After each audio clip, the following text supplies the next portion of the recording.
Well, if you're still here and hanging in there, this is the last video showing you from Mondays on Menopause of showing you how I became a quilted bag lady. So the ones I'm going to show you right now are ones that I have done since I came back to doing my bags in like 2020. 22, 23 is when I kind of got started doing it a bit again. Probably what really got me started was doing some of much more artsy kind of bags. And these have been on my social media, on my Instagram and such. So these you might recall seeing. This was kind of the one that got me started back into doing bags. And I did this one. This is where, on my fabric fodder series from a couple of years ago, I showed you about painting on fusible web and painting on it and then using it. So on this pocket, it pockets this way. And I've used this purse quite a bit, actually. But my aesthetic has changed me with the fabrics that change. If you might have noticed on the previous videos, I liked to use a lot of color, but fabrics just didn't have the color that they do today.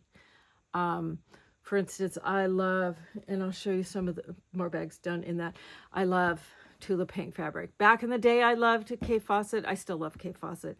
So when I use Kate Fawcett, some of it's actually vintage because it's from way back in the way back, and it still goes with his current stuff. Tulip pink basically lives the life that, or lives the career that I had aspired to back in the day, with the designing the fabrics and bringing out those colors. And so I'm just a pig in slop because she uses the color wheel in very similar ways to the way that I wanted to, but I just didn't have access to the fabrics that were in those colors.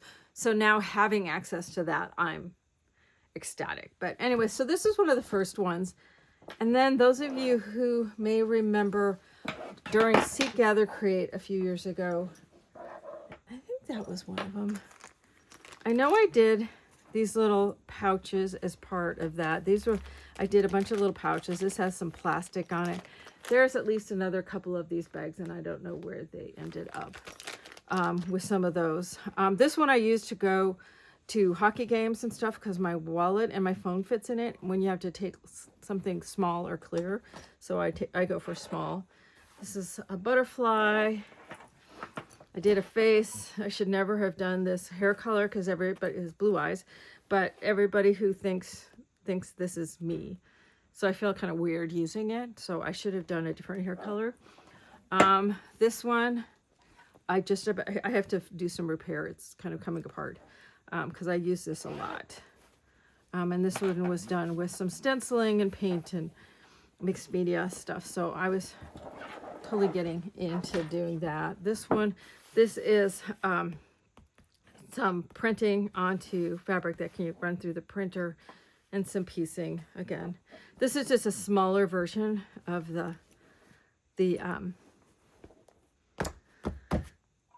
computer bag that I had. This is another one where I was doing some stenciling, etc. on here. This is using, it's got a pocket here and then it's got a zippered pocket.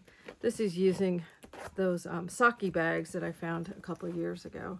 This one I never put a strap on. I had fun doing it, but it just wasn't speaking to me the way it needed to. So those are the artsy fartsy ones from the last few years. These are some of the totes. So these are the aesthetic that I've always aspired to, but could never do because the fabrics just weren't available. This is again, that gypsy tote, which I think I'm calling it gathered together tote or something like that. It's one of them that's coming up very soon. This is an Alexander. I love these bees. This is an Alexander Henry fabric. Alexander Henry.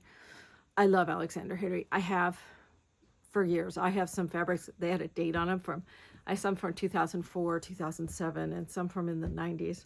I love Alexander Henry. Unfortunately, I don't think they exist any longer, but I think that was some of their last collections. This is a carry-all tote, just done in some K Fawcett fabrics. Love that one, used it a lot. This is the carry-all tote. This is a new version of the carry-all that's in the pattern that I have now, but wasn't back in the old days. It's a taller version. And so this is the taller version just done out of just batting, and this is the version done out of the foam, so it basically will almost stand up by itself. It still needs a zipper in it, but those are the taller, so you can see how much taller it is. It's a couple inches taller, so that's the carry-all. Again, that one is available. Then all the little pouches, these are the round pouches, and this is with them done in the foam. The square pouches, again, in the foam. The square patch in just batting. And then these are some that the patterns are not quite complete yet for, with fanny packs becoming all the rage, as fanny packs as a crossbody. So this one has a little different, is it has this pocket on the back, and then it's a zipper pocket on the front. Mine just go together slightly differently. My brain just works differently, I guess, than a lot of them that are out there. And then it has, this is a larger, and these are the smaller size. This one, again, the pattern is, I have to pick it back up again. It was like 3/4 of the way done a couple years ago. And then this is called the Triad. And this is absolutely filthy because I've used it a lot, because I like a tiny little purse. This is a little crossbody, and it was perfect for me because it just fit my wallet. You know, after years of carrying this huge bag because of my kids, I can now use something tiny. Now this it'll come in the larger size as well. That can be either a single sling pack or a backpack style. So that one pattern is coming. This one I made, this is one of my first bags back that I made just because I wanted a bag to carry. Oh, here's a note, receipt, 2023. So that one was just, I wanted it more subdued. This was taking that little book pack and making it smaller version. And then this was the sample that I made for the wave. This is the tote size out of the K Fawcett, and this is the piecing that's on the tote size. And then this is the purse size.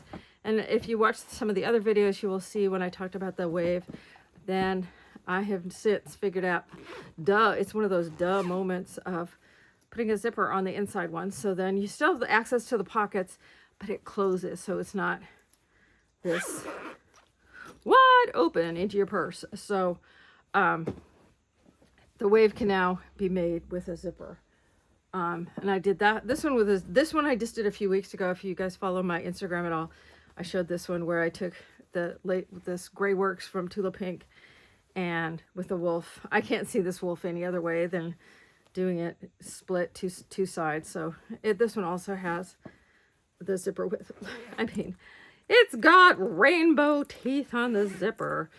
You know, considering I was a girl who could only find black zipper, having a rainbow is the coolest thing absolutely ever. So that's more of the wave person tote. Again, that one's on the website if people are interested. But again, all of this is not about selling you the patterns. Just, I'm only saying so because people will ask. One last thing that I can show you, that I do have stuff coming up. I don't know if this is going to show on camera, but I have this big old thing. This is I did this one when I went to a retreat, because I have this from back in the way back times. I think I did it like 2002. I had the acrylic table, and in those days we went away to retreats and classes a lot more, but I wanted something that my acrylic table would fit in, as well as like all of my rulers and stuff. So this is a pattern coming up. So on this side fits the table case, and I had what I called toolboxes, and the ones I had of those toolboxes, I don't know where they are. I might have given it all away, but the toolboxes fit in amongst the acrylic table legs, because the more you take those table legs off those acrylic tables that go on your machine, the looser they become. So if you can transport it without taking the legs off, all the better. So that lays down top down, legs sticking up, and then the toolboxes that hold all your supplies fit in between. And then it has these pockets and slots for all of your rulers to go in. And then on this far side, I can't see my phone, so I don't know how much you can see, but this has a big pocket in it that then your wool mat, your cutting mat, all that can go in. This is a removable section. This is just Velcroed in. And then this holds these guys in. Now this is going to be a whole series as well that will have this table case that holds your rulers and your table case and the mats and stuff. It'll have 3 different toolboxes, and it will have a sewing case. Now I had made a sewing case a million years ago, but now that they have all of these luggage roller things, it can sit on one of those. So that's something that's going to come up this fall. It'll be a whole series of classes. Unfortunately, those are going to be ones that, much as I hate to do it, but I kind of have to, it will be a paid series. But I do have some freebies coming up, and you'll have to wait till my series that starts later in the week, talking about how you can become a quilt a bag lady and what all you need to do that. Coming up then in September, I will be doing 4 different bag types, and those will all be free patterns for you to be able to make your own bags. So anyway, that is, it feels so bare here, so you can talk to my hands waving around. But anyway, that's a solid chunk. It's probably about 80%, 75 to 80% of the bags that I made back in the 90s and 2000s. In 2009, I ended up starting to do paper crafts. So in my studio here, I am surrounded by my paper craft projects on the top shelf. So it's been a journey, but when I look at all of this and all of the paper crafts, and I go, yeah, you're right, I am in menopause. So you never know what you're gonna see. So we'll see you on one of the next Mondays. Can't guarantee how many Mondays, but it'll be a Monday coming up. Thanks a bunch.